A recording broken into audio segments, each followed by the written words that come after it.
filho. Eu estou aqui, mas se preocupado, que horas que o culto vai acabar. Eu estou aqui, irmão, se você está aqui, tem que estar aqui com o corpo, alma, espírito, família, alma, seu coração tem que estar aqui, a tua boca, a tua mão, seus lábios têm que estar aqui para adorar ao Senhor.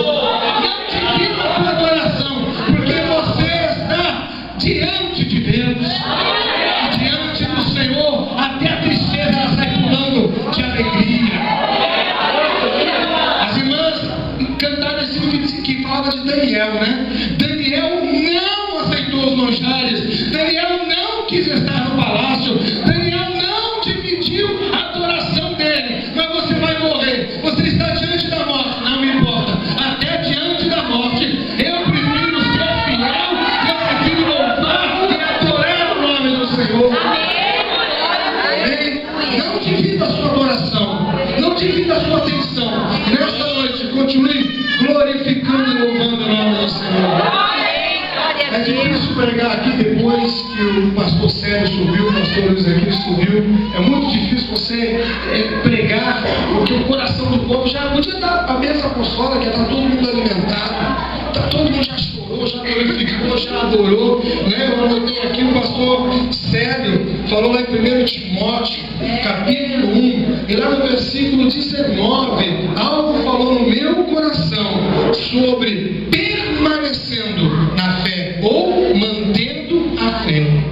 E é isso que eu quero falar com vocês nesta noite, sobre manter a fé, sobre prevalecer na fé, sobre agradar a Deus através da sua fé. O pastor Luiz também falou lá em Mateus 16, 18, que a porta, né? Que quando Deus abriu a porta da igreja, as portas do inferno não prevalecerão contra ela.